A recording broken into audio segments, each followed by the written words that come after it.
Buen día, hoy les vengo a hablar sobre el Laboratorio 1 de Fisiología y Bioquímica, el cual lleva el tema transporte de membrana. En la primera parte, que es de ósmosis, vamos a calcular la movilidad de las soluciones usadas en la práctica y en base a esos resultados los clasificaremos por su tonicidad y explicaremos su clasificación. El primero que tenemos es de un soluto de solución salina al 3%. Este tiene una osmolaridad de 102 miliosmoles por litro, el cual comparado con la osmolaridad de la sangre, que es de 208, da como una reacción hipertónica. Esto conlleva a que, como la sangre es más densa que la solución salina del 3%, provoca que el agua que está en esta sustancia se vaya hacia la sangre para diluirla y esta se expande, provocando que esta reviente y se vaya diluyendo en toda la solución. Mientras que en la solución salina del 9% podemos ver que tanto la osmolaridad de la solución salina como la de la sangre es parecida, haciendo que esta sea isotónica. Esto conlleva a que como ambas son parecidas y están igualadas, el flujo de agua que tienen es parecido y se comparte, y esto no provoca ningún cambio ni en la solución ni en la sangre, manteniéndose su forma y tamaño. Después tenemos la solución salina al 20%, la cual el nivel de miosmoles es muy superior, que es de 6.837.000.6 miliosmoles por litro, mientras que la de la sangre no cambia, provocando que esta sea hipertónica, provocando que el agua que está dentro de la sangre salga al medio, y esto provoca que se vaya diluyendo en el medio la sustancia de la sangre. Después tenemos la urea al 1.8%. Esta es isotónica porque debido a que tanto la osmolaridad de ella como la del agua es parecida, pero debido a las características de la urea que permite el flujo del agua en la sangre, al entrar a la sangre, esta se vuelve hipotónica, volviéndose que, igual que en la primera, se expanda el eritrocito y este reviente y se expanda por el medio. Continuamos con el punto número 2. Explica cómo se aplica el concepto de ósmosis en cada tubo en base a los resultados que experimentaron los eritrocitos en cada tubo. Bueno, la ósmosis en concepto es que mediante una membrana semipermeable, una sustancia en menor concentración va a ser llevada a una de mayor concentración, lo que significa si por ejemplo en este lado tenemos mayor concentración, el agua va a ir de donde haya menos, que es este, hacia donde haya más.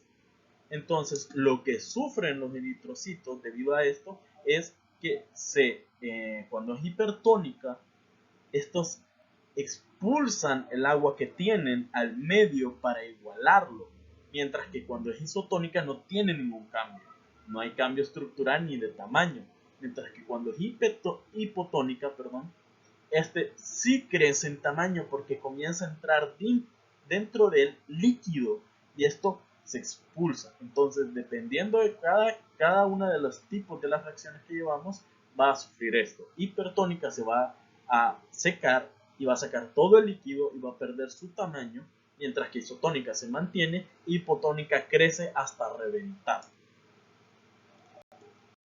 En esta estableceremos cuál es el valor y la relación de la osmolaridad del plasma con el experimento visto. La osmolaridad del plasma es de 208 miliosmoles por litro.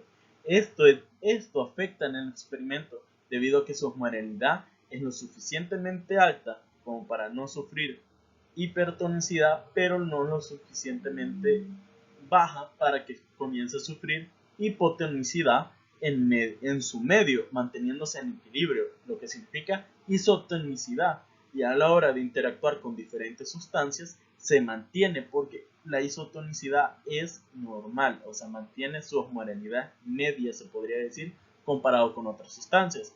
Pero a la hora de interactuar con sustancias de mucho menor osmolaridad o mayor, va a sufrir hipertonicidad en caso o hipotonicidad en el otro. Hipotonicidad significa que comienza a recibir agua porque es mayor, mientras que hipertonicidad comienza a perder agua porque este es menor y tiene que igualarse.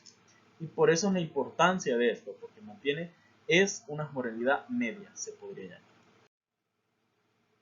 ¿Cuál es el papel de la presión osmótica en este experimento? Primeramente explicaré que la presión osmótica puede definirse como la presión que se debe aplicar a una solución para detener el flujo de un disolvente que atraviesa una membrana semipermeable. Esto lo que nos quiere decir es que la importancia de la presión osmótica es que permite que se detenga el flujo de agua cuando hay una membrana semipermeable, o sea que es cuando es isotónica, pero cuando el equilibrio del medio externo con el interno no es igual, va a perder o a ganar líquido para igualarse y disolverse, tanto ya sea el medio o disolverse la sustancia, lo que está dentro de la membrana. Y esa es la importancia de la presión osmótica dentro del experimento, porque esta regula la entrada de líquido. Pero cuando hay una irregularidad, se provoca lo anterior visto, una hipotonicidad o una hipertonicidad. Bueno, en la segunda parte hablaremos sobre la difusión. En esta definiremos qué es difusión y asociaremos el concepto con lo visto en las probetas de azul de metileno. La difusión es un proceso físico que es irreversible, el cual consiste en el flujo de átomos, de partículas, que se mueven de una región de alta concentración a una de menor concentración. Lo que quiere decir esto es que las sustancias van a buscar donde haya menor concentración de sí mismas, sino que se van a diluir, se van a expandir por todo el medio. Y a la hora de expandirse van a provocar que se van a ir lo más alejado posible de sí mismos. Esto se puede ver en las diferentes difusiones que vimos, que es el azul de metileno. En todas se comenzó a diluirse, podría decirse. Comenzó en unas gotas a comenzar a diluirse por todo el agua que vimos. Como aquí es a la inversa. Aquí comienza en la parte de abajo y se va diluyendo, se va hacia los extremos, como podemos ver.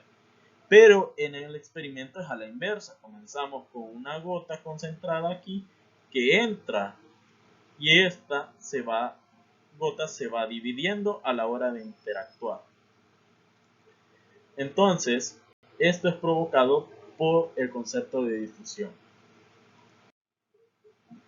Explique cuál es el comportamiento de las partículas de azul del metileno, el soluto, en base al concepto de difusión. Bueno, lo que pasó en la práctica es que dependiendo de la temperatura que hubiera del agua, las partículas se iban a comportar de manera diferente.